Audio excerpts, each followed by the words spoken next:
Welcome to JasonWhiskyWise. My name is Jason. Welcome to this whiskey review where today we're going to be covering some whiskey from the Glen Moray Distillery. So we're actually going to be covering the Elgin Heritage range. It includes a 12, a 15-year-old and an 18-year-old.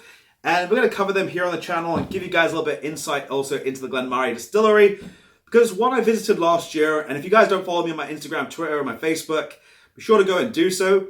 As I sort of, put a lot of posts out whenever I'm visiting distilleries. When I went to Glen Moray, I got to visit the master distiller himself, Graham, and his wife, Faye. An amazing two people.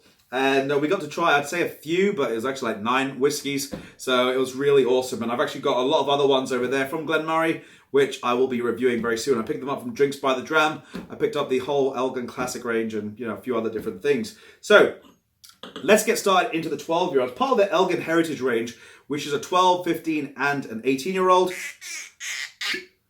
And this is bottled at 40%. It is the entry-level part of this range.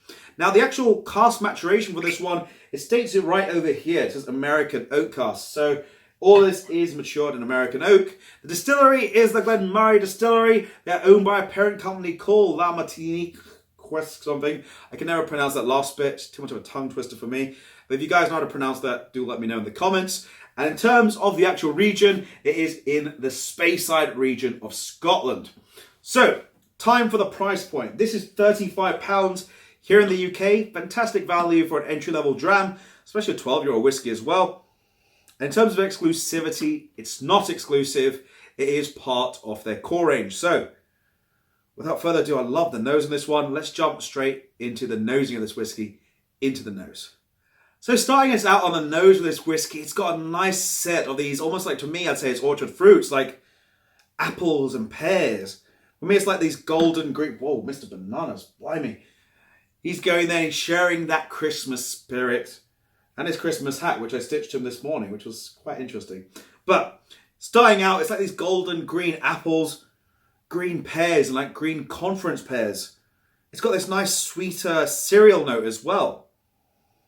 Then you get to almost like a stone fruit. And to me, I'm trying to distinguish between it either a peach. It's like a very nice succulent peach, almost like a tin peaches, where it's not too aromatic, but at the same time, it's got like a lovely layer of rich syrupy honey over the top of it, adding this additional sweeter character and a nice sort of like vanilla. It's almost like you're taking a vanilla pod and you just sort of scraped it a little bit, activate a little bit of that heat and just brought out the vanilla essence from it. And there's a little grassy note, but it's almost like dry grass. So like right in the middle of summer, and you've cut your grass, and it's just got that sort of like a summer dry grassy note on it. For me, actually, right now it's the middle of winter, almost middle of winter, and this just reminds me, like as soon as I put my nose to the glass, it reminds me of summer straight away on the nose of this one. It's fantastic. Let's get into the palate next. Slanger. So first impressions on the palate now. Arrival on the palate for this whiskey, you're greeted with a nice lighter texture. It's very different to what I've been drinking in the last few days, actually. You've got a nice light texture on this one. You've got this note of white pepper, and it's ever so gentle, maybe a honeyed white pepper, so it's actually quite subdued and it's not overly spicy. But then it sort of integrates itself very well into a citrus character. And for me, it's like a citrus, like a lemon, but maybe a bit of lemon pith as well, a bit of lemon peel. These different combinations from the lemon. You're actually using a lemon to its full advantage in this one on the actual palate. Now, in terms of that, after you go through this and that citrus starts to fade through, you've got a nice succulent, juicy cider green apple with a little bit of like, it reminds me like a sour sherbet note. And then you get this malty note, and it's like a chewy malt. It's like if you'd actually just put your hand into a bit of malt and just put a few into your mouth and you're just chewing them, and you can just really get that nice chewy character with a little bit of sweetness coming through, not too much, but maybe you've just now bitten a little bit of the husks and you're getting a slight little bit of that bitter almost character just on the end. But really lovely, light and refreshing. Let's see what the finish has in store, and we'll get into our conclusions on that.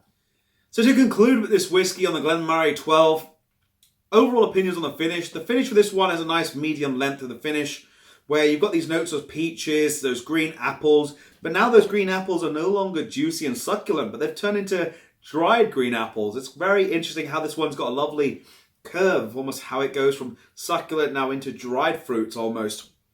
You do get the presence now of a little bit of that age showing through it, a little bit of the oak, those malty notes really staying very consistent throughout on the actual whiskey.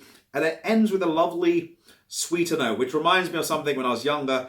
We used to go to the shops and buy these little packet of, they're called candy sticks.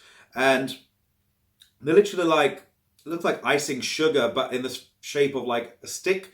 It looked like a little cigarillo, but very thin. And that's, as a kid, you used to like sit there, just chew on these, but at the same time, some people used to pretend that they used to smoke, especially 8 years old. You're not really meant to smoke, but some people do that. But it had that nice, sweeter, sherbety character.